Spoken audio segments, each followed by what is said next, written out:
He rebuilds broken spines and broken lives. Dr. Colin Harris opens up about the toughest surgeries, the biggest mistakes patients make, and what makes a good surgeon today. I'm Dr. Colin Harris. I'm an orthopedic spine surgeon. Can you discuss a particularly challenging case and how you approached it? I think some of the most challenging cases are patients who have had previous surgery where either something maybe didn't go as well as it could have, or the patient developed new problems over time. And some of those most difficult cases would be patients with, for example, a flatback syndrome where they've had previous surgery, especially scoliosis surgery, and over time their lower back starts to tilt forward, so the patient can't stand straight anymore. And in that case, usually we have to do a very complex reconstruction where we have to come from the front through the belly to put spacers in. Sometimes we'll have to put screws in from the back. These are often long fusions, difficult surgeries, sometimes osteotomies where we have to take a wedge of bone out actually to straighten the back. So those are some of the most difficult surgeries and the longest ones, but also the most rewarding. After those surgeries, they're the most thankful patients we have because they can stand straight again and they can be off the pain medication after being on it for years. And what is flatback syndrome? Flatback syndrome basically means a loss of the normal lordotic curvature. So our lower back should be a backwards curve. And flatback syndrome means that due to either muscle imbalance or problems with the discs, over time, things start to tilt forward so that your back loses that normal curve. And that puts a lot of stress on the muscles. There are textbooks and things that teach us that the head should be over the pelvis. So whenever our head is not over our pelvis, our muscles are working very hard. And so that's a very painful condition for patients. So we try to get them back to that alignment. And in more minor cases, physical therapy might fix it. But in the more severe cases, it's going to need surgery. So does that develop with poor posture or is that hereditary? Poor posture can be from an injury. Some disc problems can cause that too. For example, people with compression fractures, some older people might develop progressive kyphosis from compression fractures that maybe weren't treated. And that all of these can lead to a flat back. So there are many different causes for it. What is the most common spine injury that you see currently in your practice? Let's say herniated disc, either cervical or lumbar, sometimes even thoracic.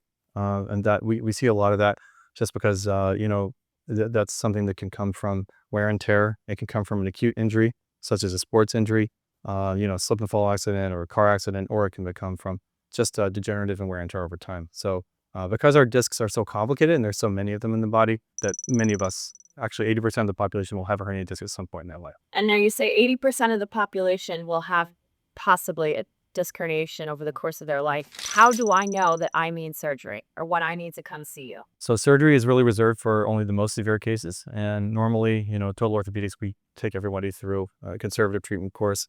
So people are going to get physical therapy, medicine. We might send them to a pain management specialist for epidural injections. So most people are going to go through all of these things before they get to surgery. So surgery is really a last resort. There are certain very rare conditions that we call the red flags, where people might have weakness in the legs, difficulty with bowel or bladder.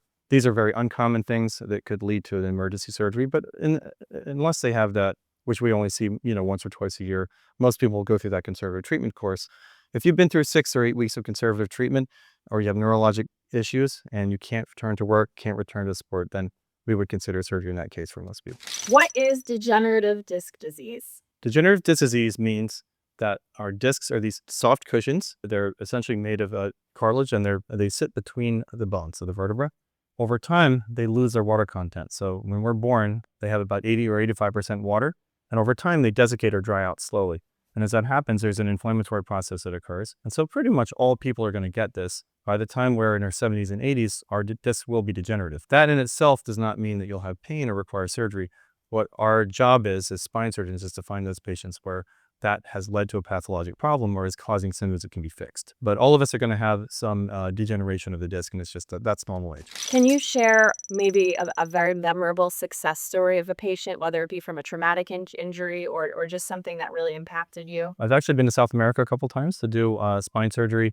And in Lima, Peru, normally we would go down and we would see a number of patients on one day and then indicate as many as possible for surgery that we can help. And I had one lady that had a very bad L1 fracture from a car accident. And so she had a severe kyphosis. She was only in her mid-30s and she was bent forward and couldn't stand straight. She had actually been in bed for about 3 months when we got there. We did her surgery. We removed the broken part of the bone and we did a fusion and we straightened her out. It was a difficult surgery, more than 8 hours. But she ended up getting out of bed the day after surgery and stood up with a walker. She said that was the first time she had stood for, more than 3 months. So that was one of the nicest things that we've seen, the most rewarding after doing an operation. As a leader in your field, how do you stay current with emerging techniques and technologies in spine surgery? Sure. Well, it's very important because spine surgery is changing as rapidly as any field. So every year things change, and it's very important to stay up to date. So I attend conferences. I do a lot of CME activities on my own, and I actually like to, through academics and through doing research, I've actually been able to stay on the cutting edge as far as actually developing new techniques. So it's really a combination of all these things. Spine surgery is really changing rapidly, and it's pretty exciting because we have a lot of ways that we can treat patients now that we didn't even have 5 years ago. How do you measure success in your surgical outcomes? Simply, the patient needs to be happy with their outcome. I want the patient to be coming in saying that I'm better. I finally can do the things I want to do. If I can get the patient back to the pre-injury status, whatever that is, and whether it be just going for a walk, whether it be participating in a sport at a high level, whatever that pre-injury status is what we're going for. And sometimes, I tell people, look, we can't necessarily make you perfect, but we can get you back to functioning, and we can get you in a much better state than what you're in. Is there a specific sport that you feel like drives more injuries than another? Not really. I think that there is a genetic component and also a training component, so that people who tend to participate in sports who don't stretch properly, for example, or maybe are not in condition as well, sometimes these people tend to overdo it. We call them weekend warriors. That can lead to injuries just because the body is not conditioned. Professional athletes can get hurt too, but they are in such a high level of conditioning that's a little bit of a different category. I think a lot of times people might get in over the head or maybe trying something a little bit too hard where they haven't necessarily done the stretching and done the training to get up to that. So I think that's what I see a lot of is maybe too much force is placed on certain parts of the body. As a spine surgeon, is there a particular activity that you would advise your patients against? Be careful with heavy lifting. Workout programs are great, but make sure that you know what you're getting into, and be careful with very heavy weightlifting. Total Orthopedics has multiple locations across New York and New Jersey where you practice.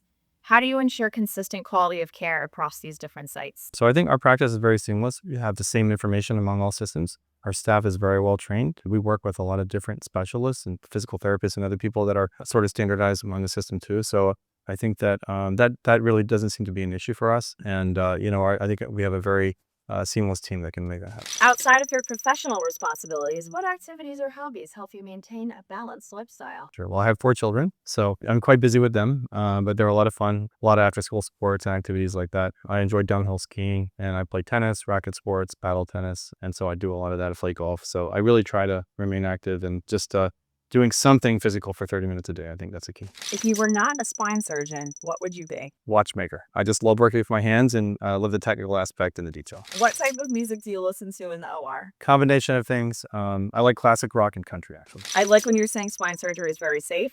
So if a patient's nervous before surgery, what do you say to keep them calm? So I think the most important thing is to tell people that the way we do spine surgery nowadays is very, very safe. It's very meticulous. Actually, the chances of having major complications are actually very low. We have neurologic monitoring. We have different forms of X-ray navigation, many modalities, and many fail-safes in the operating room to make sure that things are as safe. So the chances of complications, whereas 100 years ago, used to be much higher. We've really cut that down significantly. And do you do a lot of minimally invasive procedures? Most of my surgery is done in a minimally invasive fashion, yes. And I think that's something that has, throughout my career, has been very important in maintaining the most minimally invasive possible surgery for the patient. Very few things have to be done in an open fashion nowadays. There are a few things that have to be done open still, but I would say 90 to 95% of what I do can be done minimally invasive. Can you talk a little bit more about what neuromonitoring is and why it's so important to be used? So neurologic monitoring is a modality that we use in the operating room where we have a neurophysiologist or someone who specializes in essentially reading these electric signals. What they do is they pass leads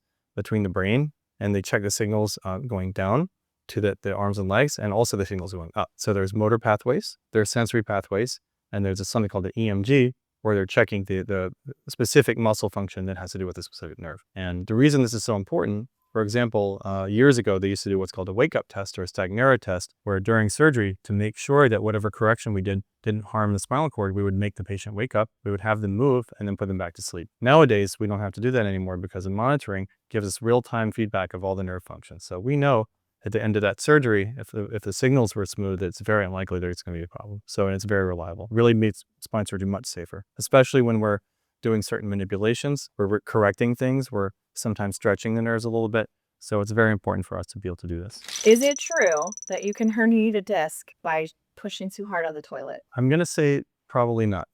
I think that you can Herniated discs, while they can happen with a relatively minor trauma, usually it has to do with bending, lifting, things like that. So something like that which would cause more of a Valsalva maneuver could cause pain, especially with herniated disc pathology, but usually wouldn't actually cause a herniation. Is it true that you can herniate a disc by sneezing? I would say unlikely. I haven't seen that too much. I can't say impossible, but it would be very, very unlikely for that to happen. Are there any specific red flags that patients should be aware of where they should be like running to come see you? I think that, most back pain is very benign. Over 95% of all back pain will resolve on its own.